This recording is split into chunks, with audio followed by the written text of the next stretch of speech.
नमस्कार। हमारा आज का विषय है रीतिबद्ध कवि सेनापति की काव्यगत प्रवृत्तियाँ या कवि सेनापति की काव्यगत विशेषताएं क्या रही। सेनापति रीतिकालीन रीतिबद्ध काव्यधारा से संबंधित कवि हैं तथा रीतिबद्ध काव्यधारा का अर्थ हम पूर्व के व्याख्यान में भली भांति समझ चुके हैं। अर्थात रीतिबद्ध कवियों से तात्पर्य रीतिकाल के उन कवियों से हैं जो रीति के आधार पर लक्षण ग्रंथों की रचना करते हैं और अपना काव्य सर्जन भी उन्होंने इन लक्षण ग्रंथों के आधार पर किया है। ये वे कवि हैं जिन्होंने शासन व्यवस्था के साथ अपने काव्य कर्म को जारी रखा है। इन कवियों ने संस्कृत के काव्य शास्त्र के आधार पर काव्यांगों के लक्षण देते हुए उनके सुंदर उदाहरण जुटाए हैं। इसीलिए इनको आचार्य कवि भी कहा जाता है।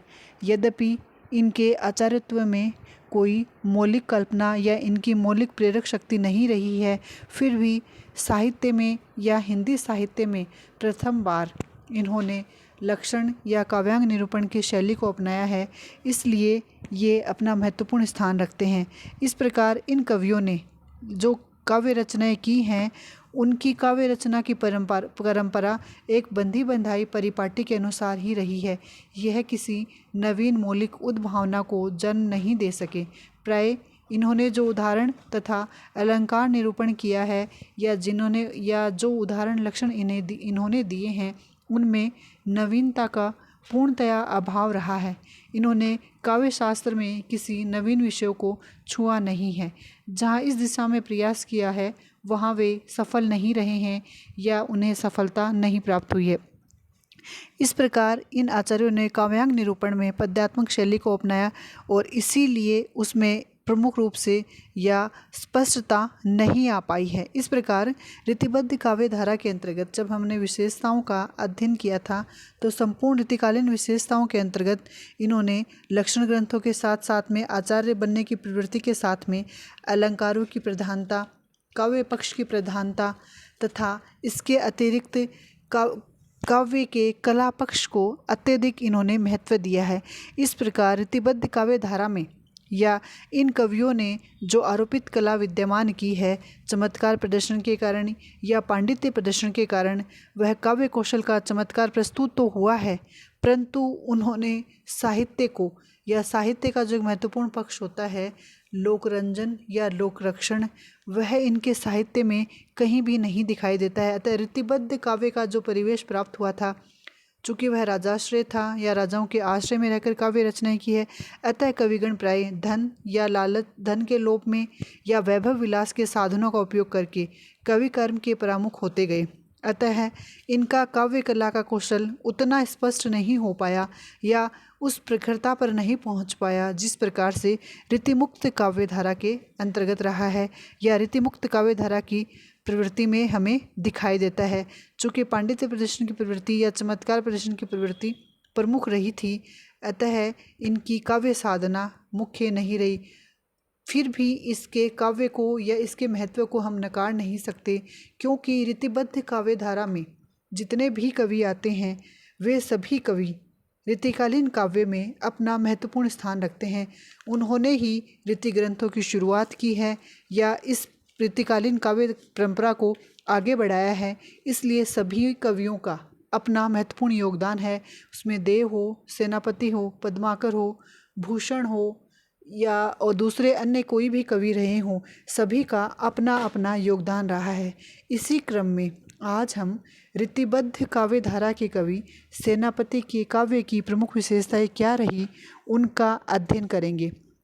अनूप बस्ती में जन्मे सेनापति ने कवित्त रत्नाकर एवं काव्य कल्प द्रुम नामक ग्रंथों को लिखकर आचार्यत्व और कवित्व दोनों का ही परिचय दिया। अर्थात लक्षण ग्रंथ लिखे हैं इसलिए आचार्य भी हैं, इसके अतिरिक्त अपनी कविताएं भी की हैं, इसीलिए वो कवि भी माने जाते हैं। चूँकि सेनापति भक्तिकाल एवं रीतिकाल के संधि युग के कवि हैं, अर्थात दोनों युगों में अपना स्थान रखते हैं। समय की दृष्टि से देखा जाए तो वो भक्तिकाल में आते हैं और प्रवृत्तियों के आधार पर वो रीतिकालीन काव्य में आते हैं। इनकी रचनाओं में हमें हिंदी साहित्य की दोनों धाराओं का प्रभाव इसीलिए स्पष्ट रूप से दिखाई देता है, जिनमें भक्ति और श्रृंगार दोनों का मिश्रण कविताओं में इन्होंने किया है। इनके ऋतु वर्णन में सूक्ष्म प्रकृति निरीक्षण पाया जाता है जो हिंदी साहित्य में अपना अद्वितीय स्थान रखता है। अन्य प्राचीन कवियों की भांति सेनापति ने भी या अन्य रीतिकालीन कवियों की भांति सेनापति ने भी उसी परंपरा का निर्वाह करते हुए लक्षण ग्रंथ तथा कवित्व क्रम दोनों का ही परिचय दिया है। कवित रत्नाकर इनकी एक प्रौढ़ कृति मानी जाती है तथा इस रचना में कवित रत्नाकर रचना में इन्होंने अपने आचार्यत्व होने का परिचय भी दिया है। सेनापति राम के विशेष भक्त थे। शिव तथा कृष्ण विषयक कविता लिखते हुए भी राम की तरफ उनकी रुचि अधिक थी। इस प्रकार उन्होंने भक्ति संबंधित रचनाएं भी लिखी हैं। सेनापति ब्रजभाषा काव्य के एक अत्यंत शक्तिमान कवि माने जाते हैं। इनका समय ऋतुयुग का प्रारंभिक काल है। उनका परिचय देने वाले स्रोत केवल उनके द्वारा रचित और एकमात्र उपलब्ध ग्रंथ कवित रत्नाकर द्वारा ही है। इसी के आधार पर हमें इनके काव्य की या इनकी काव्य कृतियों की विशेषताएं मिलती हैं। सेनापति की काव्य प्रवृत्तियों को देखने से स्पष्ट होता है कि वे संस्कृत के बहुत बड़े विद्वान थे और उन्होंने अपनी विद्वत्ता और भाषा अधिकार पर पूर्ण गर्व भी था। अतः उनके संबंध में जो भी कविताएं या उनके संबंध में जो भी बाद में निष्कर्ष निकाला जा सकता है, उनके आधार पर उनके एक प्रतिभाशाली या एक निपुण या कुशल कवि उन्हें एक निपुण या कुशल कवि भी कहा जा सकता है।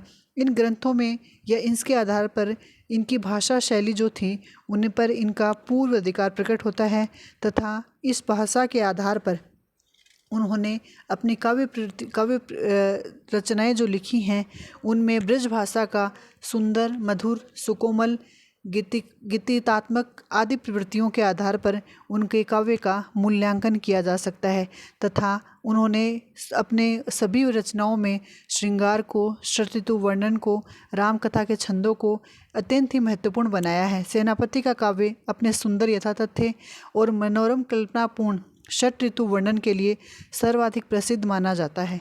भाव एवं कल्पना चमत्कार के साथ साथ वास्तविकता का चित्रण सेनापति की विशेषता है।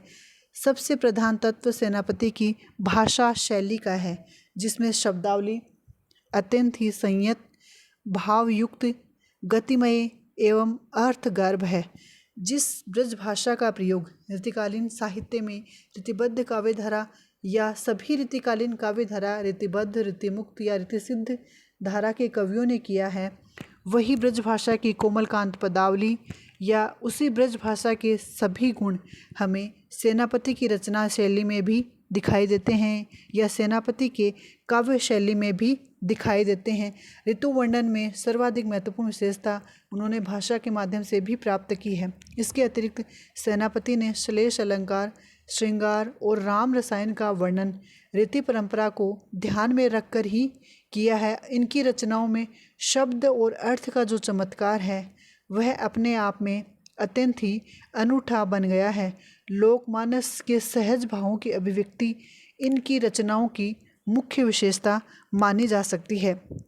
इसके अतिरिक्त सेनापति की भाषा शैली को देख के उनके छंद, उनके छाप की पहचान ही माने जाते हैं। सेनापति की कविता में उनकी प्रतिभा फूट फूट कर हमें दिखाई देती है या पूर्ण रूप से उनके प्रतिभा के परिचायक हमें दिखते हैं या उनकी प्रतिभा की परिचायक शैली के प्रतिभा की परिचायक शैली के गुण हमें उनमें प्रकट होते हैं। उनकी विलक्षण सूझ छंदों में युक्ति का वैचित्र्य का रूप धारण प्रकट करके हुई है, जिससे वे मन और बुद्धि को एक साथ चमत्कृत करने वाले कवि बन गए हैं।